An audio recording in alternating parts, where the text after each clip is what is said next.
Père et du Fils et du Saint-Esprit. Amen. L'Évangile de Jésus-Christ selon saint Luc au chapitre 18 au verset 1 à 8.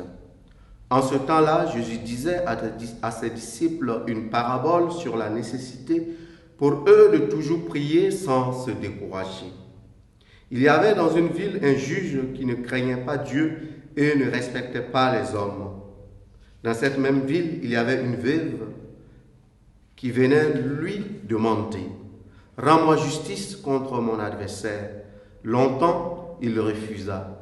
Puis il se dit « Même si je ne crains pas Dieu et ne respecte personne, comme cette veuve commence à m'ennuyer, je vais lui rendre justice pour qu'elle ne vienne plus sans cesse m'assommer. » Le Seigneur ajouta « Écoutez bien ce que dit ce juge dépourvu de justice. Et Dieu ne ferait pas justice à ses élus qui crient vers lui jour et nuit? Les fait-il entendre? Je vous le déclare, bien vite, il leur fera justice. Cependant, le Fils de l'homme, quand il viendra, trouvera-t-il la foi sur cette terre? Acclamons la parole de Dieu. Louange à toi, Seigneur Jésus.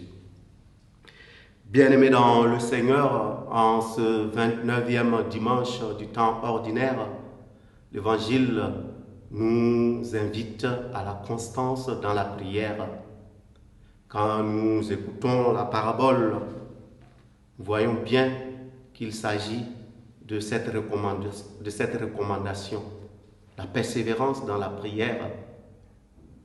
Mais lorsque nous découvrons l'Évangile en allant plus loin dans les paroles que le Seigneur nous laisse, on va se rendre compte que le Seigneur s'insurge aussi contre une forme de prière qui n'engage pas, une forme de prière qui ne nous conduit pas à nous indigner face à l'injustice, une forme de prière qui ne nous fait pas prendre parti pour la justice. Autrement dit, la foi doit se nourrir par la prière, d'où cette constance, cette nécessité de persévérer dans la prière. Mais la prière ne prend tout son sens que lorsqu'elle nous ouvre à un engagement pour la justice. Et c'est dans ce sens-là que le Seigneur lui-même nous dit, le Seigneur ne rendra-t-il pas justice pour ses élus? Autrement dit, si notre prière nous ouvre à nous indigner face à l'injustice, ça veut dire que quelque part nous sommes en train de disposer notre cœur à recevoir la justice que le Seigneur nous promet. Il ne s'agit pas de sombrer dans une attitude piétiste qui consiste à passer des nuits à veiller dans des chapelles, dans des églises et ne pas vivre la justice, à ne pas nous indigner du sort des pauvres, comme cette veuve qui s'engage pour la justice parce qu'elle vient voir le juge pour qu'il lui rende justice. La prière doit nous aider à cette constance dans l'engagement. S'il est vrai qu'il y a plusieurs formes de prière, fondement de la prière, c'est que c'est le moment de notre rencontre intime avec le Seigneur. Et cette rencontre intime avec le Seigneur doit nous ouvrir à la rencontre des autres.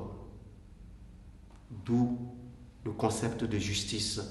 Parce que quand il n'y a pas l'autre, on ne peut parler de justice. La notion de justice intervient lorsque nous sommes en relation avec les autres. Au cours de cette journée dominicale, nous allons demander au Seigneur qu'il nous aide non seulement à être des hommes et des femmes de prière, mais que nos prières nous conduisent à un engagement sincère pour la justice et pour la charité envers les autres. Loué soit Jésus-Christ.